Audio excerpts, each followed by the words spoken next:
दिवाळीचा उत्सव म्हणजे दिव्यांनी काळोखाला चिरत जाणं. तुमच्या आमच्या मनात सुद्धा प्रतिभेचा एक दीप असतो, ज्याचा प्रकाश सर्वांना सुखावह करतो. साहित्य उत्सव परिवारातील सदस्यांच्या अंतरंगात असलेला दीप तर साहित्याचाच प्रकाश सर्वदूर नेतो. याच सदस्यांच्या अंतरंगात फुललेला हा दीप वैचारिक व ललित लेखांना जन्म देतो, ज्याचं सादरीकरण आम्ही आपल्या पुढे ठेवत आहोत. दीप उत्सव दिवाळी अंक. दीप अंतरीचे लेखसंग्रह. निर्मिती साहित्य उत्सव. दिग्दर्शन प्रकाश सोनेकर. सूत्रसंचालन निखिल देशमुख. तांत्रिक सहाय्य शुभम देशमुख. ऐका आणि आनंद घ्या दीप अंतरीचे लेखसंग्रह. रसिक हो, नमस्कार. सर्वप्रथम आपणास दिवाळीच्या खूप खूप शुभेच्छा. साहित्य उत्सव परिवार प्रस्तुत बोलका दिवाळी अंक दीप उत्सव मध्ये आपलं सहर्ष स्वागत आहे. या दिवाळी अंकामध्ये आपणाकरिता आम्ही घेऊन आलेलो आहोत काही व्यथा सांगणाऱ्या तर काही व्यथा मांडणाऱ्या स्वरचित तसेच पररचित कथा, काही चटकन डोळ्यात पाणी आणणाऱ्या आणि काही हसवणाऱ्या कविता, आपणाकरिता मनोरंजनात्मक गाणी आहेत, तर विविध विषयांवरतील स्वरचित आणि पररचित लेख आहेत. तर सुरुवात करूया आजचे आपले सदर स्वलिखित लेखांवर आधारित दीप अंतरीचे. दीप अंतरीचे. रसिक हो, भारत म्हणजे संतांची भूमी म्हणून ओळखलं जातं. आणि महाराष्ट्राचा जर आपण विचार केला तर एक फार मोठी संत परंपरा महाराष्ट्राला लाभलेली आहे. आणि संतांनी निर्माण केलेले साहित्य हा तर आपला एक अनमोल असा खजिना आहे. त्यामध्ये मग संत तुकारामांचे अभंग असतील, संत एकनाथांची भारुडे असतील, संत कबीरांचे दोहे, संत रामदास स्वामी यांचे मनाचे श्लोक, असे किती आणि किती उदाहरणे आहेत.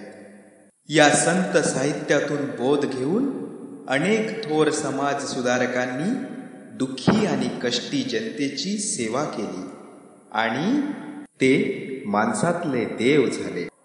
संतांच्या चमत्कारांबद्दल राष्ट्रसंत तुकडोजी महाराज म्हणतात, उणे दिसे ते पूर्ण करी, जगाचा तोल बोधे सावरी, परंतु केल्याचा स्पर्शची नसे अंतरी,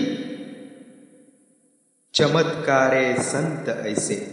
अशा वैभवशाली संत साहित्याबद्दल आणि त्यातून मिळणाऱ्या संस्कारांबद्दल अधिक जाणून घेण्याकरिता आमंत्रित करतोय संगीताताई घुले यांना. त्यांच्या लेखाचे नाव आहे संत साहित्यातून मिळणारे संस्कार. लेखिका आणि सादरकरिता संगीताताई घुले. नमस्कार, मी संगीता घुले माझा स्वरचित लेख सादर करीत आहे. संत साहित्यातून मिळणारे संस्कार.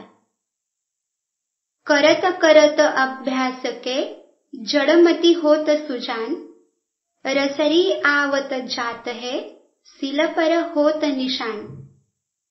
संत कबीर आपल्या दोह्यांमध्ये म्हणतात, सतत अभ्यास केल्याने जड बुद्धीचा माणूस देखील हुशार होतो. विहिरीतून पाणी काढताना एका लहानशा दोरीने कठीण दगडावर सुद्धा चरे पडतात. म्हणजेच सतत प्रयत्न केल्याने आपण अशक्य गोष्टी देखील सहज शक्य करू शकतो. हेच संत कबीरांना आपल्याला सांगायचे आहे. आपल्या देशाला संतांची फार मोठी परंपरा आहे. हे सारे संत आणि त्यांचं साहित्य हेच आपलं खरं वैभव आहे. तुका म्हणे सोपी केली पाय वाट, उतरावया भवसागर रे. अगदी खरं आहे. या संसार रूपी भवसागरातून सही सलामत तरुण जाण्यासाठी माणसाला संतांच्या संस्काररूपी गलबताची सोबत हवीच. संत एकनाथ, संत शिरोमणी ज्ञानेश्वर महाराज, नामदेव, तुकाराम, चोखामेळा, गोरा कुंभार असे कितीतरी तेजपुंज मानवी ताऱ्यांच्या प्रकाशाने ही भूमी उजळून निघाली आहे. या सर्व संतांनी समता, बंधुता, मानवता, विश्वबंधुता, प्रेम, क्षमा, शांती अशा अनेक संदेशांची रत्ने आपल्याला दिली आहेत आणि त्यामुळे भारतीय संस्कृतीची कीर्ती जगभर पसरली आहे. हे विश्वाची माझे घर असं केवळ संतच म्हणू शकतात. तुम्हाला गंमत सांगते, एकदा आम्ही सहलीला गेलो होतो. तिथे मला एक अमेरिकन मुलगी भेटली. ती 2-2 तास म्हणे जंगलात एकटीच फिरते. मी तिला म्हटलं, बाप रे, मला तर रस्त्यावर सुद्धा एकटी फिरायला भीती वाटते. ती म्हणाली, तुला तुझ्याच देशात भीती वाटते? मी म्हटलं, ताई, पण तू एकटी कशी फिरतेस जंगलामध्ये? तुला भीती नाही वाटत? तेव्हा तिने मला तिच्या शबनममधून एक ग्रंथ काढून दाखवला.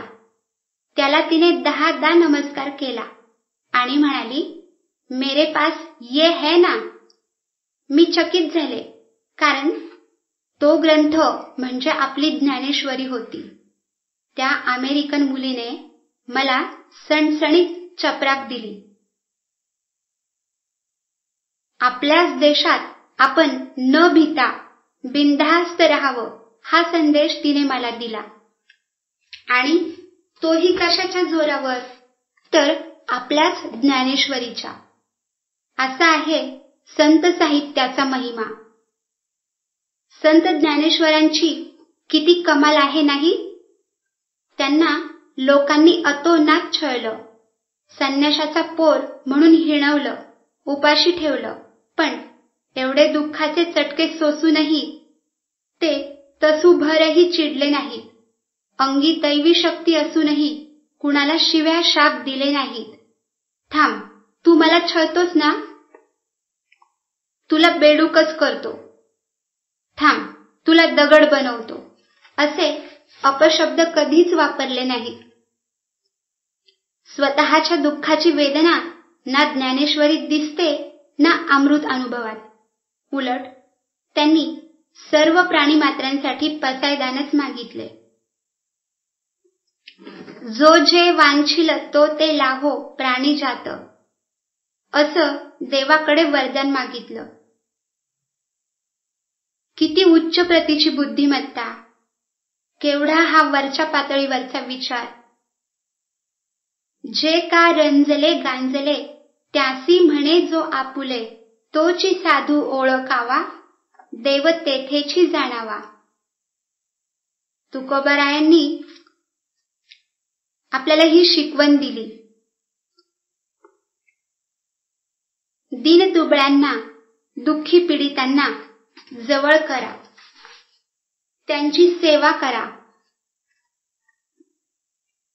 हाच बोध घेऊन बाबा आमटे, महात्मा फुले, सावित्रीबाई फुले, साने गुरुजी यांनी दुःखी, रोगी लोकांची सेवा केली आणि ते माणसातले देव बनले. एकनाथांनी रामेश्वराहून आणलेले पवित्र जल उन्हात तडफडणाऱ्या एका गाढवाच्या मुखात घालून त्याला जीवदान दिले. मना वासना दुष्ट कामा नये रे, मना सर्वथा पाप बुद्धी नको रे, मना धर्मता नीती सोडू नको हो, मना अंतरी सार विचार राहो. समर्थ रामदासांनी मनाच्या श्लोकांमधून माणसाच्या मनाला एवढे उपदेश केले आहेत की मला वाटतं आता काही सांगायचं शिल्लकच राहिलं नसेल. मना कल्पनाते नको विषयांची, विकारे घडे हो जनी सर्व छीछी. मना, तू विषय सुखाच्या मागे धावू नकोस. त्याचा अतिरेक झाला तर तुझी छी थू होईल. भजी रुचकर लागतात म्हणून तू खातच राहिलास तर तुझ्या पोटाचं काय होईल?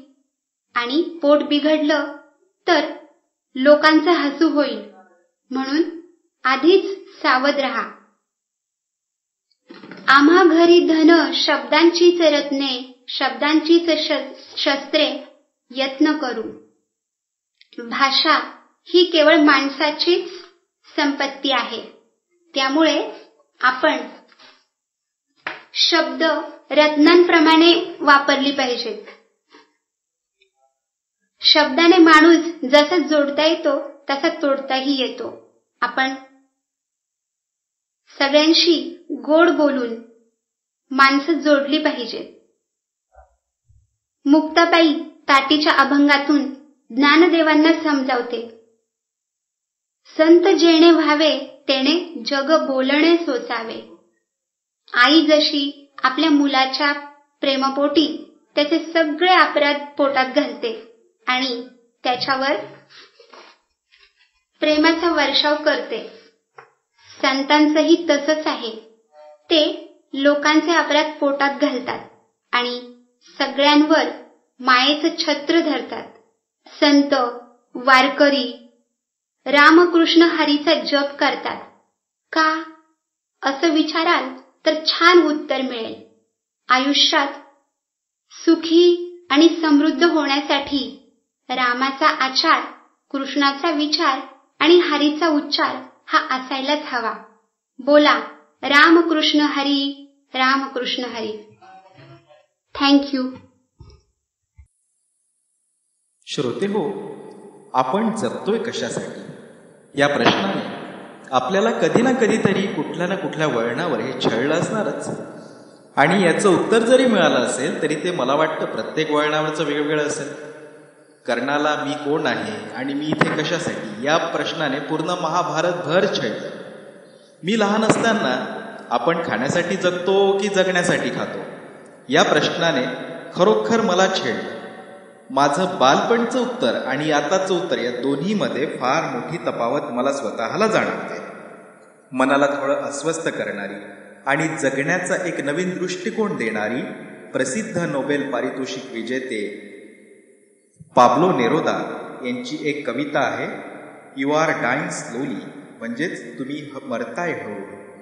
ते म्हणतात, तुम्ही प्रवास करत नाही, तुम्ही प्रवासच करत नाही, तुम्ही भटकत नाही, तुम्ही काही वाचतच नाही, तुमच्या कानी पडतच नाही जगण्याच्या हाका, कधीच पडत नाही तुमचा शाबासकीचा हात तुमच्या स्वतःच्या पाठीवर.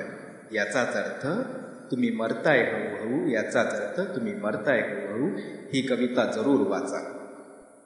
वपू काळे यांचे शब्द उसने घेऊन बोलायचं झालंच तर इट जस्ट हॅपन्स असे म्हणतात, जी माणसे दुसऱ्या क्षणी कामाला लागतात ती बहुधा जरा जास्त जगतात.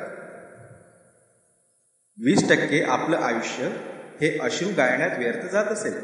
काही लोकांचं तितकंच टक्के आयुष्य हे दुसऱ्याच्या नावाने बोटे मोडण्यात जातं. असो, परंतु हे मिळालेलं आयुष्य जगायचं कसं याचंच पोळ उलगडणारा पुढचा लेख आहे. पुढचे पुष्प गुंफण्याकरिता आमंत्रित करतोय संजय बैरागी सर यांना. त्यांच्या लेखाचं नाव आहे चला आनंदाने जगूया. लेखक आणि प्रस्तुत करते संजय बैरागी सर. श्रोते हो, मी संजय बैरागी. चला आनंदाने जगूया या विषयावरती स्वतः लिहिलेला एक लेख खास तुमच्याकरिता सादर करीत आहे. चला आनंदाने जगूया. बऱ्याचदा आपण जगतो कशासाठी हेच बहुतेकांना ठाऊक नसते.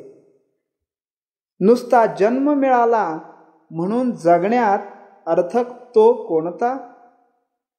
आपल्या जगण्याचा उलगडा आपल्या पुरता का असेना करून घेऊन मग त्या ध्यासाने सतत चालत राहावे. अशा ध्यासामुळे चालणे आनंदी तर होतेच, शिवाय प्रेरणादायकही. एकाला मी परवा प्रश्न विचारला, आपण जगतो कशासाठी? त्याने उत्तर दिले, तुम्हाला कळत नाही तर माझे डोके कशाला खाता? दुसऱ्या एकाने तर या प्रश्नाचे उत्तर धक्कादायक रीतीनेच दिले. मरण येत नाही म्हणून जगतो. अशा नकारार्थी जगण्याचा उपयोगच काय? दोस्तांनो, आपण कुठून प्रेरणा घेतली म्हणजे आनंदी जीवन जगू शकू? या प्रश्नाचे उत्तर असे: आपणच आपल्याला प्रेरणा देऊन किंवा प्रेरित करून. कारण इतर कोणाही पेक्षा आपणच आपल्याला अधिक चांगले ओळखू शकतो. हे खरे आहे ना? आपल्यामधील क्षमतांची जाणीव नसणारी माणसेच कसे बसे आयुष्य जगतात. आयुष्याचा नीटसा अर्थ जाणून न घेताच अशी माणसे आयुष्याच्या नावाने नुसताच गळा काढत राहतात. विश्ववंदनीय जगद्गुरु संत श्रेष्ठ संत तुकाराम महाराज हे माहीत नाही असा माणूस महाराष्ट्रात सापडणे कठीण आहे. या संत तुकोबारायांचे वैयक्तिक जीवन किती संपन्न आणि त्यानंतरचे किती दारिद्र्याने व्यापलेले होते हेही सर्वश्रुतच आहे. असे असले तरी त्यांनी एका अभंगात म्हटले आहे, आम्ही खातो आनंदाचे लाडू. खरे म्हणजे संत तुकोबांनी आनंदाचे लाडू खाऊन स्वतः आनंदी जीवन तर जगलेच, पण सर्वांना ते आनंदाचे लाडू भरभरून वाटले. असले आनंदाचे लाडू आपल्यालाही खाणे आणि वाटणे शक्य आहे का? आपण आयुष्याच्या लाटेवर स्वार केव्हा झालो आहोत? नाकातोंडात पाणी जाऊन बुडायचे नसेल तर अगदी निर्धास्त मनाने आनंदाची सदाहरित वाट धरा. आनंदमय होऊन अगदी निर्झरागत मुक्त हस्ताने आनंदाची उधळण करीत राहा. मग आणि मगच क्षणाक्षणाला आनंदोत्सव साजरा करू शकता. आनंदी जीवन जगू शकता. जगणे आनंदाचे बनवू शकता आणि इतरांच्याही आयुष्यामध्ये आनंद निर्माण करण्यासाठी खारीचा वाटा उचलू शकता. दोस्तांनो, मी इथेच थांबतो. रसिको हो, या पुढील लेख हा एका अशा विषयावरती आहे ज्यावरती शक्यतो आपण बोलणं टाळतो.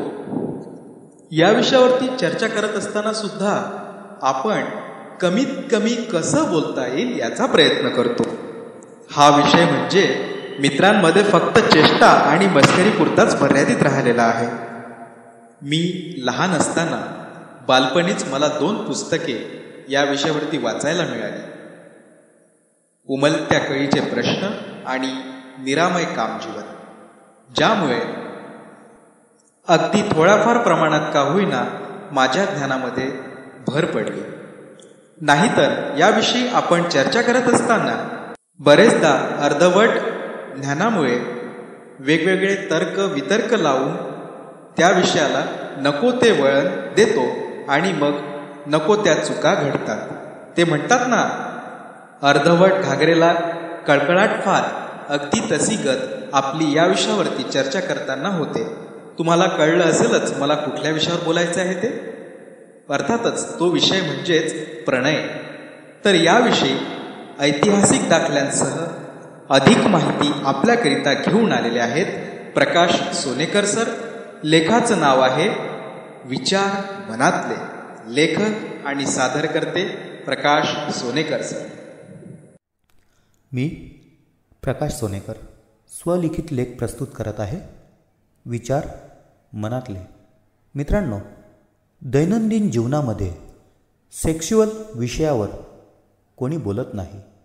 प्रणय जो आपल्या सृष्टीचा महत्त्वाचा अविभाज्य घटक आहे, परंतु दुर्दैव म्हणावं लागेल अशा विषयावर बोलायला आपण घाबरतो. इसवी सन पूर्व 300 ऋषी वात्स्यायन यांनी संपूर्ण कामसूत्र ग्रंथ लिहिला.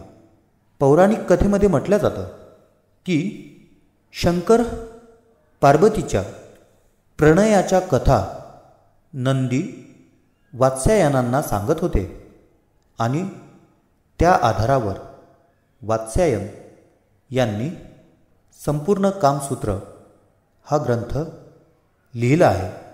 त्याच ग्रंथाचा आधार घेऊन अनेक कवींनी लिहायला सुरुवात केली. कहाण्या कामसूत्राचा आधार घेऊन लिहिल्या जातात.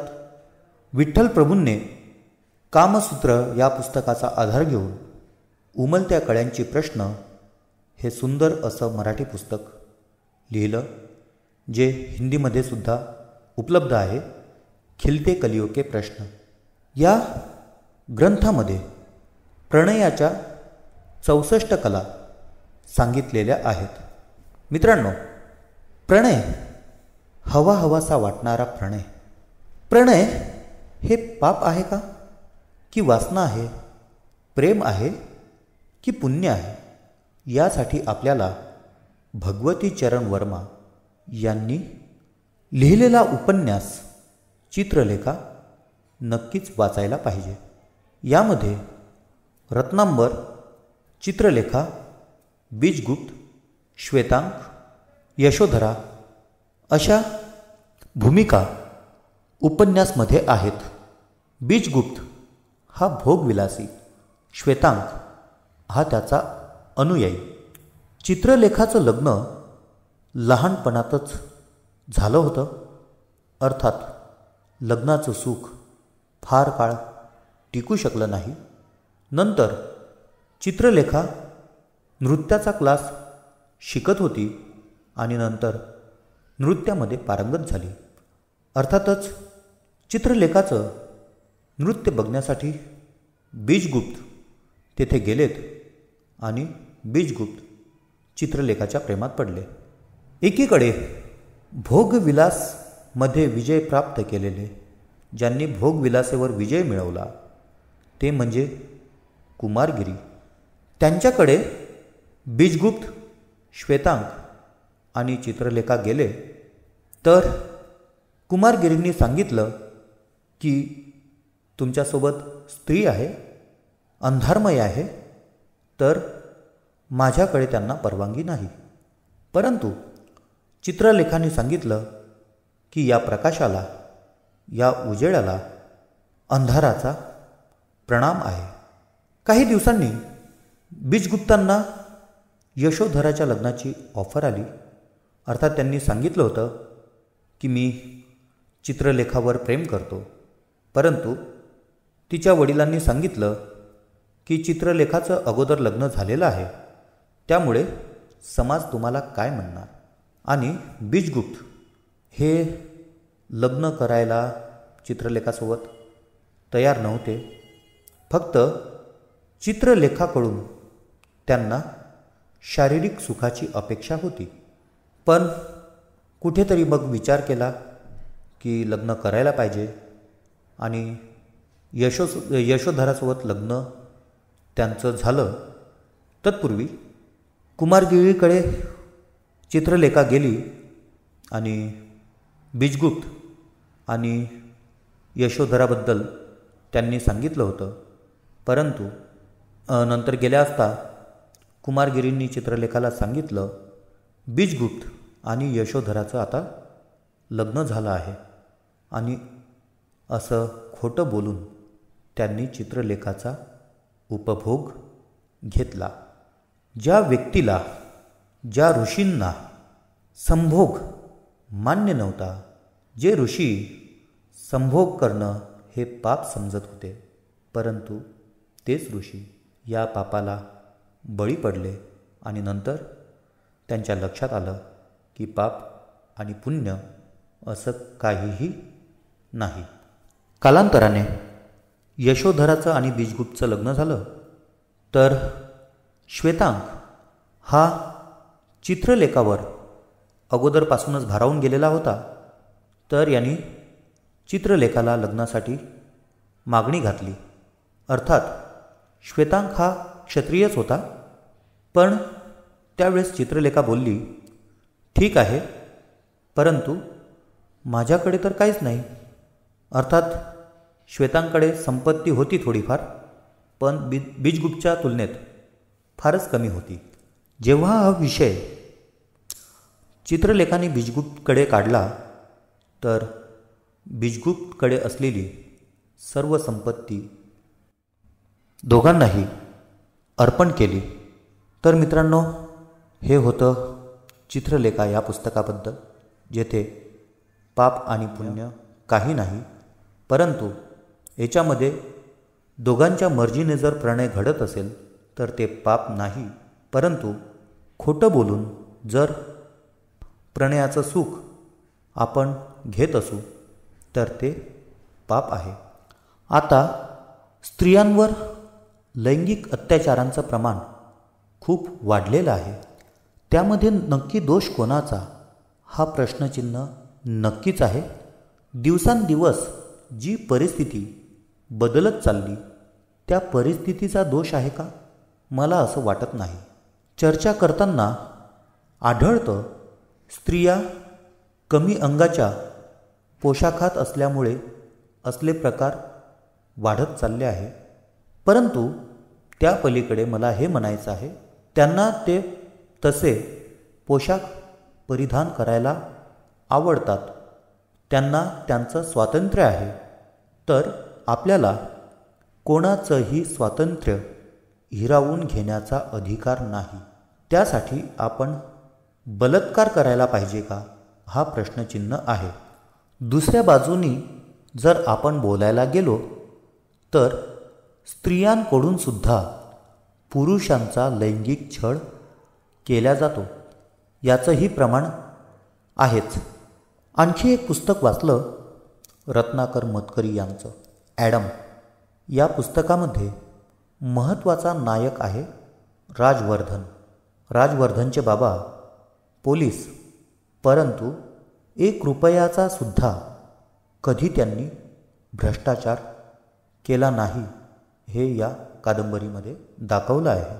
जसं जसं राजवर्धन वयामध्ये यायला लागला, तसं तसं त्याचं मन स्त्रियांकडे आकर्षित व्हायला लागलं. स्त्रियांच्या छातीवर असलेला तो गोलाकार भाग, त्या गोलाकारामुळे छातीवर असलेला उभार, त्याकडे राजवर्धन अगदी आकर्षित झाला. त्यामुळे लग्नाच्या अगोदर बऱ्याच मुलींशी राजवर्धनचे अनैतिक, अर्थात मुलींनाही पाहिजे होतं, अशीही वेळ आली की एकाच वेळेस 3ही बहिणींसोबत आळीपाळीने राजवर्धनने संभोग केले आहे. अर्थात त्यामध्ये जी इव्हेंजेलिन दाखवली आहे, इव्हेंजेलिनचा रोल दाखवलेला आहे, ती त्याला शारीरिक सुख देत होती, परंतु नंतर टॉर्चर करण्याचा सुद्धा प्रयत्न केला. तुझं मूल माझ्या पोटामध्ये वाढत आहे असं सांगून राजवर्धनला लग्नासाठी विनवत होती, परंतु तसं झालं नाही. परंतु मला एकच सांगायचं आहे, जर अगोदरच मला तुझ्याशी लग्न करायचं आहे असं जर सांगितलं असतं तर तो भाग वेगळा होता. त्याला जर पटलं असतं तर त्यांनी तिच्यासोबत संभोग केला असता, नाहीतर नसता केला. पण ही फसवणूक आहे. त्यानंतर श्यामला ही त्याच्या लग्नाची बायको, परंतु प्रेमाने कधी आपल्या नवऱ्याला शारीरिक सुखाचा आनंद दिलाच नाही. या कादंबरीमध्ये असे बरेच उदाहरणं देता येईल. अर्थात शेवटीसुद्धा या कादंबरीच्या शेवटी एक स्त्री जे एका पोलिसाकडून त्रस्त होती, तिच्यावर तिच्या नवऱ्याकडून बलात्कार होत होता. मी याला प्रणय नाही म्हणणार, बलात्कार होत होता. त्यामुळे ती कंटाळून याच्याकडे कामं शोधण्यासाठी आली आणि त्या काम शोधत असताना तिला काम तर नंतर मिळालं. तत्पूर्वी हे दोघं एकत्र आलेत. शेवटी राजवर्धन दुसऱ्या बाईकडे आकर्षित झाला तर या स्त्रीने घरगुती कलह निर्माण केला. अर्थात श्यामलानंतर त्याही स्त्रीने राजवर्धनची दिशा तर नाही बदलली, परंतु दशा मात्र. हे सांगण्याचं तात्पर्य एवढंच आहे, प्रेम नाही, फसवणूक आहे. योनीला हिंदू धर्मामध्ये अतिशय पवित्र मानल्या जाते. आपल्या देशात 52 शक्तिपीठ आहेत. त्यापैकी एक आसाममधील गुवाहाटीपासून 10 किलोमीटर दूरवर नीलांचल पर्वत आहे. तेथे असलेलं कामाख्या देवीचं मंदिर, परंतु ते मंदिर आहे पण तेथे देवीची मूर्ती नाही, देवाची मूर्ती नाही. तेथे आहे शिलालेखाने कोरलेली योनी. म्हटलं जातं सतीचा जेव्हा भस्म झाला त्या अंतर्गत तिचं जेथे जेथे तिचं शरीर विखुरलं गेलं तेथे तेथे शक्तिपीठ स्थापन झालेत. त्यापैकीच हे कामाख्य. सतीच्या योनीचा भाग कामाख्यात पडला म्हणून तिथे योनीची पूजा केली जाते. सती ही दक्ष प्रजापतींची मुलगी तसेच शिवजींची पत्नी. जेव्हा त्यांचा भस्म झाला 51 ठिकाणी त्यांचे आभूषण, शरीराचे तुकडे पसरले. जे एकदम पुरातन शक्तिपीठ मंदिर मानलं जातं ते म्हणजे कामाख्य मंदिर, जे इसवी सन 1600 तोडलं गेलं होतं. परंतु इसवी सन 1700 बिहारचे राजा नरनारायण यांनी ते मंदिर परत बांधलं आहे. मला यामधून एवढंच सांगायचं आहे, योनी हा एक पवित्र शरीराचा एक भाग आहे. त्या योनीमधूनच आपण जन्म घेतला आहे, तर त्या योनीला कधी अपवित्र म्हणू नका. जर स्त्रियांना मासिक पाळी आली तर त्यांना दूर करू नका, त्यांना नेहमीची वागणूक द्या, अत्याचार करू नका. जे प्रेमाने होईल, जो प्रणय प्रेमाने होईल त्याचा अवश्य स्वीकार करा. आपण या विषयावर बोलायला घाबरू नका. धन्यवाद. रसिको, प्रेम ही एक बंधनमुक्त भावना आहे. तिला कुठल्याही प्रकारचे बंधन नाही, ना सीमारेषेचे, ना वयाचे, ना कशाचे ना कशाचे. प्रेम हे ऐकून, बघून किंवा वाचून कळेलच असं नाही, परंतु प्रेम म्हणजे काय हे कळून घेण्याकरिता त्याची अनुभूती असणे आवश्यक आहे. या माझ्या मताशी मला वाटतं आपण सहमत असालच. मग हे प्रेम आई मुलांचं असेल, मित्रमैत्रिणीचं असेल किंवा आपलं एखाद्या पाळीव प्राण्यावरचं असेल. आयुष्य जगत असताना कुठल्या ना कुठल्या वळणावर आपण कुठल्या ना कुठल्या गोष्टीच्या किंवा कशा ना कशाच्या प्रेमात पळतो किंवा कोणीतरी आपल्यावर अतोनात प्रेम करतं. जेव्हा आपण एखाद्या वस्तू किंवा व्यक्तीच्या प्रेमात असतो त्यावेळची आपली त्याबद्दलची भावना ही शब्दात मांडणे अशक्यच आहे. रसिक हो, प्रेमात असताना जी आपल्याला ऊर्जा किंवा शक्ती मिळते त्याचे वर्णन करणे हे अशक्यच आहे. अशाच प्रेम ऊर्जेबद्दल जाणून घेण्याकरिता पुढील लेख प्रस्तुत करीत आहेत आरतीताई बैरागी.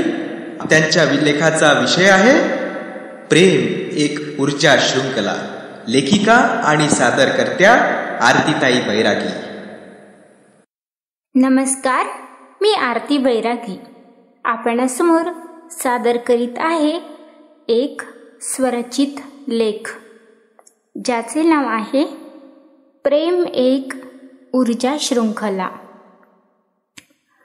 प्यार एक नदिया है, प्यार एक झरोखा है, प्यार एक नदिया है, प्यार एक झरोखा है, प्यार सूरज का उजियाला है और प्यार बरसता बादल है.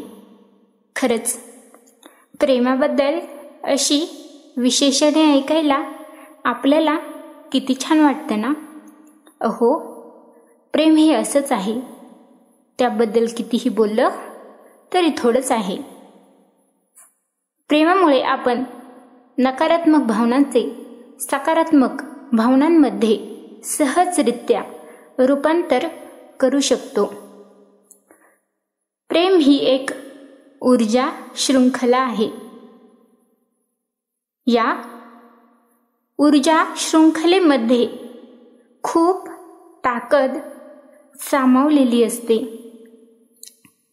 मग ते आईवडिलांचं प्रेम असो वा आजी आजोबांचं किंवा आपल्या मित्रमैत्रिणींचं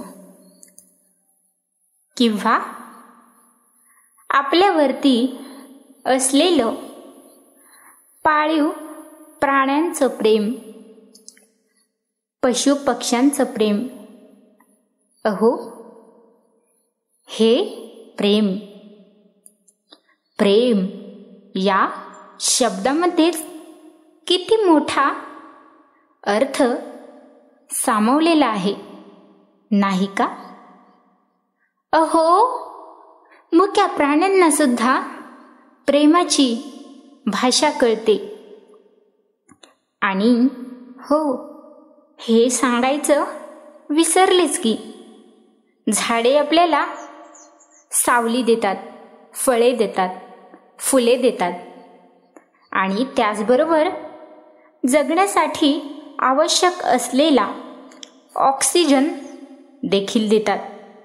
परंतु या निसर्गरूपी मिळणाऱ्या प्रेमाचा आनंद आपल्याला लुटताच येत नाही आणि त्याचबरोबर त्याचं महत्त्वही आपणास कळत नाही. किती खंत वाटते मला या गोष्टीची. काय बोलावं आणि काय नाही हेच कळत नाही. अहो, प्रेम म्हणजे प्रेम असं नाही हो. प्रेमाचा अर्थ खूप वेगळा आहे. आपल्याला एकमेकांबद्दल फक्त जिव्हाळा, माया, ममता, वात्सल्य वाटणे म्हणजे फक्त प्रेम नव्हे, तर एकमेकांना समजून घेणे, इतरांचं मत ऐकणे, ते जाणून घेणे व तसे वागणे. एखाद्या समोरच्या व्यक्तीला आपला त्रास होईल असे न वागणे, असं गैरवर्तन न करणे, संकटाच्या वेळी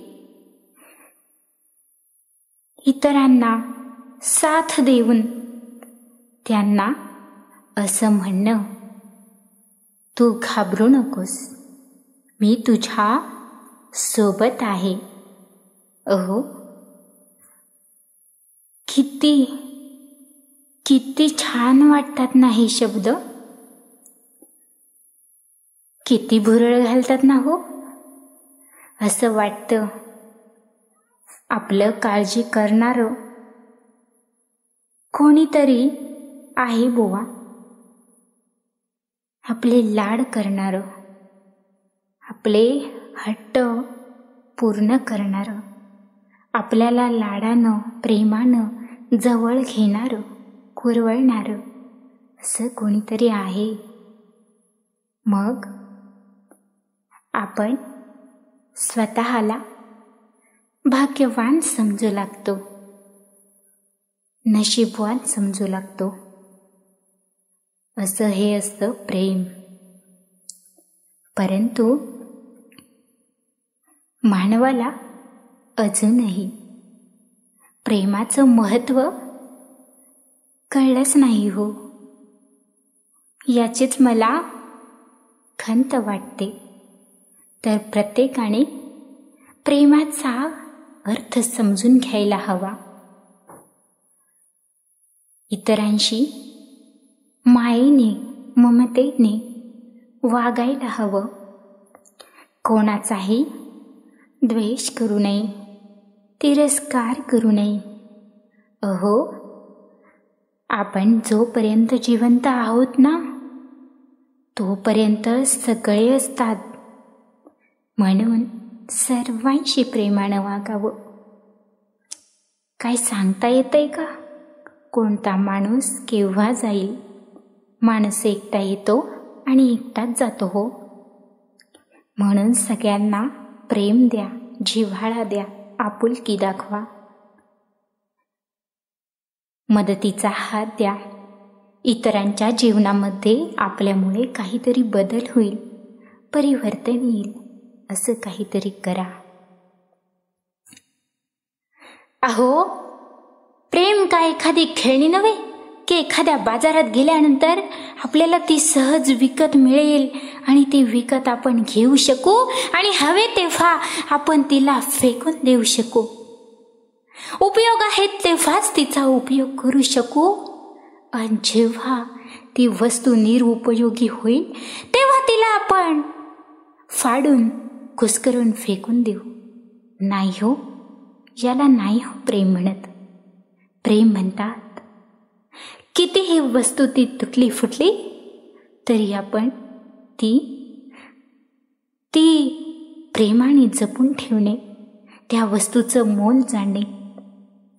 अहो, आजकाल तर असं घडायला लागलंय की माणूस माणसाचा स्वार्थापोटी उपयोग करतोय, स्वार्थापुरतं त्याला जवळ आणतोय आणि नंतर गरज संपली की तू कोण आणि मी कोण, मी ओळखत नाही तुला, कोण आहेस तू, असं जेव्हा म्हणतो आपण, जेव्हा असं म्हणतो तेव्हा समोरच्या व्यक्तीच्या काळजाला भोकं पडतात हो. समोरच्या व्यक्तीच्या काळजाला भोकं पडतात हो. खूप त्रास होतो. आठवणी आठवून खूप त्रास होतो, मानसिक त्रास होतो हो. तर असं कुणाशी वागू नका, असं कुणाशी वागू नका. आणि प्रेमाचा खरा अर्थ समजावून घ्या. मग ते कोणत्याही वस्तूपासून आपल्याला, या सुंदर सृष्टीपासून आपल्याला जे प्रेम मिळते ते जपा. प्रेमाचा महिमा जपा हो, प्रेमाचा महिमा जपा. आपण सगळे एक आहोत, एकजुटीने राहू अन एकजुटीने वागू, हीच प्रतिज्ञा मनी ठेवा. आणि तसंच वागा हो, तसंच वागा. आणि हो, एक सांगायचं विसरलेच की, एवढंच नाही तर झाडे झुडपे, पशु पक्षी, मुके प्राणी यांच्यावरही माया करा. अहो, त्यांना वाचा नाही हो, ते तुम्हाला सांगू शकत नाही त्यांना काय यातना होतात ते. पण तुम्ही जाणा, त्यांना मायेने जवळ घ्या, प्रेम द्या. आणि त्यांचं दुखलं तर त्यांची काळजी घ्या. झाडे लावा, झाडांनाही व्यवस्थित पाणी घाला, खत द्या. आणि या निसर्ग देवतेचे आभार माना की तुम्ही तिला एवढा त्रास देत असतानाही ती तुमच्यावरती रागवत नाही, द्वेष करीत नाही. आणि त्याचबरोबर नाले. अहो, तुम्ही तर त्याच्यामध्ये किती घाण टाकता, किती प्रदूषण करता, तरी ते रागवतात का तुमच्यावर? नाही ना. तेवढंच भरभरून प्रेम देताना. अहो, ही जीवसृष्टीच पूर्ण प्रेमानं भरली आहे. मग तुम्ही तिच्यात न्हावून निघा, एवढंच मला सांगायचे. आणि प्रेमाचा खरा अर्थ जाणून घ्यायला शिका. प्रेम ही एक ऊर्जा शक्ती आहे आणि या ऊर्जा शक्तीच्या मदतीने आपण संपूर्ण जग पालटवू शकतो. की ताकद असते तिच्यात. फक्त एकी हवी, एकजूट हवी, आशा हवी, नवी उमेद हवी. मग आपोआपच आपल्याला दिशा मिळेल आणि आपण त्या मार्गाने पुढे जाऊ आणि नक्कीच भविष्यात यशस्वी होऊ आणि मोठं आपण काहीतरी करू. प्रेम हे आपण पाहू शकत नाही. प्रेम ह्या संकल्पनेला आपण स्पर्श करू शकत नाही. प्रेम ही अमूर्त संकल्पना आहे आणि तरी देखील या भूतलावरील कोणताही सजीव प्रेम या भावनेपासून वंचित राहू शकत नाही. आणि हो, या प्रेमाने संपूर्ण जग विश्व व्यापून टाकले आहे. मग तुम्ही सांगा, आहे ना ताकद प्रेमामध्ये? आहे ना? हो, पटतंय ना तुम्हाला? तर मला इथे कवी कुसुमाग्रजांच्या काही ओळी आठवतात. प्रेम करावं भिल्लासारखं, अहो प्रेम करावं भिल्लासारखं, बाणावरती खोचलेलं. प्रेम करावं भिल्लासारखं, बाणावरती खोचलेलं. मातीमध्ये उगवून सुद्धा मेघापर्यंत पोहोचलेलं.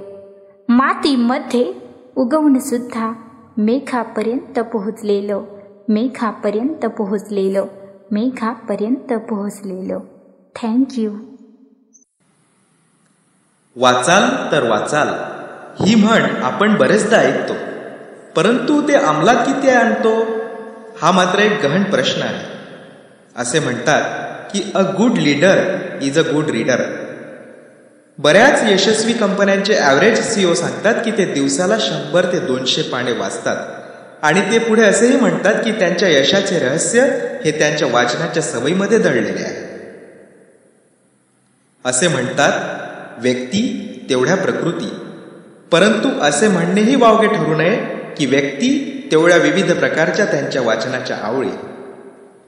आज तंत्रज्ञानाच्या युगामध्ये वाचनशैली ही बदललेली आहे, परंतु वाचनाची आवड, गरज आणि भूक ही तशीच राहावी.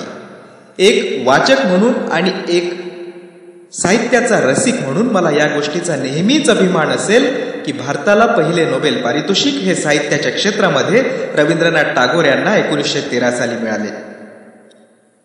रसिक हो, 21व्या शतकामध्ये किंडल सारखे किंवा प्रतिलिपी आणि मायबोलीसारखे ॲप्स आले. त्याद्वारे वाचनशैली ही घरोघरी पोचते आणि आपण एका वेगळ्या पद्धतीने वाचनाचा आनंद घेत आहोत. अशाच आपल्या सर्वांशी म्हणजे आपण वाचकांशी संवाद साधण्याकरिता पुढील लेख घेऊन येत आहेत. संवाद वाचकांशी. लेखिका आणि सादरकर्त्या रुपालीताई कोळंबेकर. त्यांच्या लेखाचा विषय आहे संवाद वाचकांशी. नमस्कार, मी रुपाली कोळंबेकर. माझा स्वरचित लेख सादर करते आहे. लेखाचं नाव आहे संवाद वाचकांशी. आपल्या मराठी साहित्याला फार मोठा इतिहास आहे. आपण सारेच साहित्याशी कोणत्या ना कोणत्या कारणाने जोडले जातो. कुणाला लिहायला आवडतं तर कुणाला वाचायची गोडी असलेली पाहायला मिळते. आपण सारेच आपली आवड जपता यावी यासाठी काही ना काही प्रयत्न करत असतो, सतत प्रयत्नशील असतो. यासाठीच साहित्याचे अनेक प्रकार आपण आपल्या वाचनातून आणि लिखाणातून समोर आणतो. त्यातूनच अनेक लेखक लेखिका, कवी कवयित्रींना भेटतो, त्यांचे साहित्य वाचतो, समजून घेतो. त्यातून अनेक नवनवीन गोष्टी शिकतो, ते आचरणात आणण्याचा प्रयत्न करतो. आता हेच पहा, दोन साहित्यप्रेमी एकत्र आले तर काय होईल बरे? तर ते त्यांना जे साहित्य आवडतं त्यावर चर्चा करतात. एखाद्या आवडलेल्या कलाकृतीला मनापासून दाद देतात. आपण अनेक कथा, कविता, कादंबरी, ललित लेख, निबंध माला, प्रवास वर्णने अगदी आवडीने वाचतो. त्यातील काही पात्रे आपल्या जवळची आणि आपलीशी वाटतात. काही पात्रे तर आपल्या मनात घर करून राहतात. याची कितीतरी उदाहरणं आहेत. आता पहा शाकुंतल, हॅमलेट यासारखी अजरामर नाटकं आणि त्यातील मुख्य भूमिका देखील आजही आपल्या साऱ्यांनाच तितक्याच महत्वाच्या आहेत आणि म्हणूनच आजही ते आपल्याला तितक्याच जिवंत वाटतात. इतकंच कशाला, जुन्या नव्या कवी कवयित्रींच्या कविताही आपण लक्षात ठेवतो. पण काय हो, इतकं सगळं असलं तरी खरंच आपण साहित्याचे सगळेच प्रकार खुल्या मनाने वाचतो, स्वीकारतो? तुम्हाला काय वाटतं? तुमचं मला माहित नाही, पण माझं तरी एक असं अनुभव आहे की साहित्याचा शृंगारिक साहित्य हा प्रकार आजही आपण तितक्याशा खुल्या मनाने स्वीकारत नाही. खरं तर माझा हा हट्टही नाही की आपण तो स्वीकारावा, पण तुम्हीच विचार करा, जितका मान आपण एक साहित्य प्रेमी म्हणून इतर साहित्य प्रकारांना देतो, तितकाच मान आपण नक्कीच शृंगारिक साहित्याला देत नाही. विचार करा, तुम्हालाही पटेल कदाचित. आता पहा, एखादी प्रेमकथा आपण जितक्या आवडीने वाचतो तितक्याच साफ मनाने शृंगारिक कथा वाचतो का? नक्कीच नाही. तशीच एखादी कथा, कविता आवडीने वाचतो, ती निसर्गरम्य असेल, प्रेमकथा असेल तर आपण अगदी आवडीने वाचतो. पण कधीच कुठल्याही शृंगारिक कवितेला आपण दाद देत नाही. शृंगार रसाने भरलेल्या कवितांना आपण अजिबातच मनापासून स्वीकारत नाही. पण स्वतःच्या वैचारिक आयुष्यात मात्र आपण गोष्टींना अग्रस्थानी ठेवतो, खरं की नाही? ज्या गोष्टी वाचताना आवडत नाही किंवा ज्याची भीती वाटते त्या वैयक्तिक पातळीवर मात्र आपण सर्रास करत असतो. आता एखाद्या चित्रपटातील शृंगारिक प्रसंग आपण चवीने पाहतो, खरं की नाही? पण तेच एखाद्या लेखकाने आपल्या लिखाणातून मांडले तर मात्र आपण बंड करू लागतो. म्हणजे पहा, टीव्हीवर सुरू असलेल्या सिनेमातील एखादा किसिंग सीन अगदी डोळे फाडफाडून आपण पाहतो, पण त्याने तिच्या ओठाचे रसपान केले असे कुठे वाचण्यात जरी आले तरी आपण उगाचच काहीतरी फार मोठे घडले आहे असा आव आणतो. पण एक वाचक म्हणून त्या लेखकाला आपण कधीही समजून घेत नाही. आपण तसा प्रयत्नही करत नाही. याउलट हे साहित्य कसे लोकांपर्यंत पोहोचणार नाही याचीच खबरदारी आपण नेहमी घेताना दिसतो. अमुक अमुक लेखक असा आहे, तो किती पांचट लिहितो, अशा अनेक आचकट विचकट आपण कमेंट्स त्या लेखकांवर करतो. पण आपल्या या विचारांमुळे त्या लेखकांना किती त्रास होत असेल. आपण म्हणतो इथे ती एक व्यक्ती स्वतंत्र आहे, तिला तिचे वैचारिक स्वातंत्र्य आहे, पण तरी देखील येणाऱ्या आचकट विचकट प्रतिक्रियांमुळे एखाद्या प्रतिभावंत साहित्यिकाला आपण मुकतोच, खरं की नाही?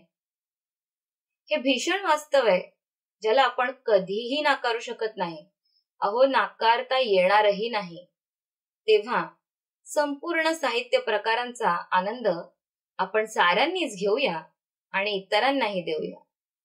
एक नवी आपली संकुचित विचारांची नाही तर एक वास्तववादी पिढी घडवूया, एकमेकांशी संवाद वाढवूया आणि खरे साहित्यप्रेमी होऊया. धन्यवाद. रसिक हो, आता आपला निरोप घेण्याची वेळ आलेली आहे. आता आपण ऐकणार आहोत दीप अंतरीचे या स्वरचित लेख मालेतील शेवटचा लेख, कृतज्ञता. लेखक आणि प्रस्तुत करते राजेंद्र चव्हाण सर. विषय कृतज्ञता. नमस्कार, मी राजेंद्र चव्हाण. एक स्वतःचा लेख प्रसारित करतोय. शीर्षक आहे कृतज्ञता. कृतज्ञता हा श्रेष्ठ असा भाव आहे. कृतज्ञता हा फक्त उपचार नाही, तर मनापासून, हृदयापासून करण्याची ही गोष्ट आहे, कृती आहे किंवा व्यक्त करण्याची भावना आहे. कृत याचा अर्थ दुसऱ्यानं आपल्यासाठी काहीतरी करणं आणि ज्ञता याचा अर्थ नियम, म्हणजे दुसऱ्याने काहीतरी केल्यानंतर त्याची जाणीव आपण ठेवणं. हा कृतज्ञता या शब्दाचा शब्दशः अर्थ आहे, ज्याला इंग्रजी भाषेत थँकफुलनेस, ग्रेटफुलनेस असंही म्हणतात. ॲटिट्यूड ऑफ ग्रॅटिट्यूड असं सुद्धा त्याचं वर्णन केलं जातं. ज्यांच्यामुळे हे बहुमोल जीवन मला प्राप्त झालेलं आहे आणि हे जीवन उन्नत अवस्थेत पोहोचवण्यासाठी ज्यांचं म्हणून विशेष योगदान आहे, त्या सर्वांच्या समोरच पुन्हा पुन्हा नतमस्तक व्हावं असं मला वाटत राहतं. त्यांच्याविषयी कृतज्ञतेचा भाव व्यक्त करावा असं मनापासून वाटत राहतं. कृतज्ञता किती महत्त्वाची आहे किंवा हा गुण किती मूलभूत आहे हे समजून घेण्यासाठी आपल्याला काही उदाहरणं पाहावी लागतील. मराठी साहित्यातील श्रेष्ठ लेखक, बहुरूपी व्यक्तिमत्व आचार्य आत्रे एकदा असं म्हणाले होते की मी गेल्यानंतर माझ्या समाधीवर हा मनुष्य मूर्ख होता असं लिहिलं तरी चालेल, पण हा माणूस कृतज्ञ होता असं कधीही लिहिलं जाऊ नये. यावरून कृतज्ञता या गुणाचं महत्त्व अधोरेखित होतं असं मला वाटतं. एकदा येशू ख्रिस्तानं 10 कुष्ठरोग्यांना बरं केलं. त्यातले 9 जण निघून गेले आणि एक थांबला. त्याला येशू ख्रिस्ताचे आभार मानायचे होते. अर्थात कृतज्ञतेची जाणीव ही आपल्याला अभावानेच आढळते, पण आपल्या व्यक्तिमत्वामध्ये ही जाणीव असणं हे व्यक्तिमत्वाच्या दृष्टीनं अतिशय महत्त्वाचं आहे असं मला राहून राहून वाटतं. आपण महापुरुषांच्या जयंत्या साजऱ्या करतो, त्यांच्या नावाचा जय जयकार करतो, त्यांच्या मिरवणुका काढतो. एवढंच नाही तर त्यांचे पुतळे उभे करतो. पण मला असं वाटतं त्यांच्याविषयी जर खऱ्या अर्थानं कृतज्ञता व्यक्त करायची असेल तर त्यांचा एखादा विचार पुढे नेणं आणि त्यांचा मार्ग कणभर का होईना अनुसरणं हे जास्त महत्वाचं आणि आवश्यक आहे. आणि हीच खऱ्या अर्थानं त्यांच्याविषयीची कृतज्ञता असू शकते. कविवर्य कुसुमाग्रजांची देणं नावाची एक कविता आहे आणि त्या कवितेतली एक ओळ अशी आहे, माझ्या जखमांचं देणं फिटता फिटत नाही. आपण जीवन जगत असताना आपल्या जीवन मार्गामध्ये अनेक खाचखळगे येतात, अनेक चढउतार येत असतात. तर या सगळ्यांमधून, कटू अनुभवांमधून आपण बरंच काही शिकत असतो. कटू अनुभव आपल्याला अंतर्मुख करायला शिकवतात. आजन्म वाहत राहणारी अंधत्व नावाची जी जखम आहे, ही जखम सुद्धा खूप काही शिकवते. आणि म्हणून मला असं वाटतं की या जखमांमुळे देखील आपलं जगणं सुंदर होण्यासाठी मदत होत असते. आणि म्हणून कटू अनुभव ज्या व्यक्तींनी आपल्याला दिलेले आहेत किंवा ज्या प्रसंगामुळे मिळालेले आहेत, त्या सर्वांचे सुद्धा आपण आभार मानले पाहिजेत. कारण त्यांनी आपलं जगणं सुंदर व्हावं, आपलं व्यक्तिमत्व अधिक कणखर व्हावं म्हणून जाणीवपूर्वक जरी काही केलेलं नसलं, नकळत केलेलं असलं तरी त्याचा फायदा आपल्याला झालेला आहे, हे मला महत्वाचं वाटतं. थोडक्यात काय मंडळी, कृतज्ञता हा शब्दाचा विषय नाही, तर तो अनुभूतीचा विषय आहे. आणि ही अनुभूती प्रत्येकाने जीवनामध्ये घ्यावी अशी माझी इच्छा आहे. धन्यवाद. धन्यवाद सर. रसिक हो, राजेंद्र चव्हाण सर हे महाराष्ट्रातील एक प्रसिद्ध वक्ते आहेत.